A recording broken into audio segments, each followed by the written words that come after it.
بسم الله الرحمن الرحيم.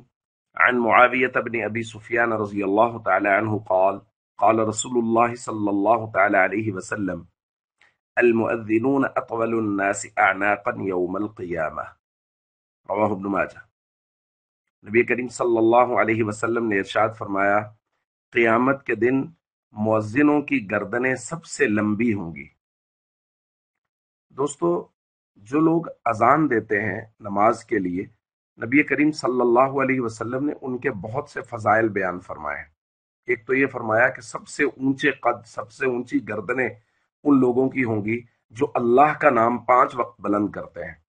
اور ایک روایت میں نبی کریم صلی اللہ علیہ وسلم نے ارشاد فرمایا، ثلاثۃ علی کثبان المسک، 3 قسم کے لوگ وہ ہیں جو قیامت کے دن مسک و عنبر کے ٹیلوں پر ہوں گے، اور ان میں سے ایک وہ ہے رجل ینادی بالصلوات الخمس فی کل یوم ولیلہ، وہ شخص جو 5 نمازوں کے لیے دن اور رات میں اذان دیتا ہے۔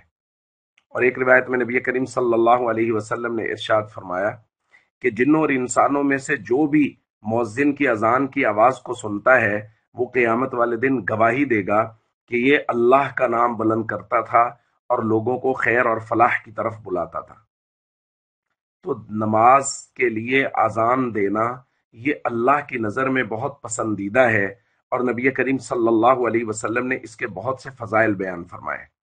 بس یہاں یہ بات سمجھ لینی چاہیے کہ اذان سیکھ کے اذان دینی چاہیے۔ بہت سارے لوگوں کو اذان دینے کا شوق ہوتا ہے فضائل کو سامنے رکھ کے، اور ہر امتی کو ہونا چاہیے، لیکن یہ بات ذہن میں رکھیں کہ پہلے اذان کو مکمل سیکھیں، اس کے تلفظ کی پوری ادائیگی کو سیکھیں، پھر اس کے بعد اذان دیں، اور اس کے لیے جس مسجد میں آپ اذان دینا چاہتے ہیں وہاں کے انتظامی امور کو سامنے رکھیں، اور کوشش کریں کہ انتظامیہ سے بات کر کے اذان کی ترتیب بنائیں، کیونکہ جو شخص اذان دیتا ہے وہ اللہ اور اس کے رسول کی نظر میں بہت پسندیدہ ہے۔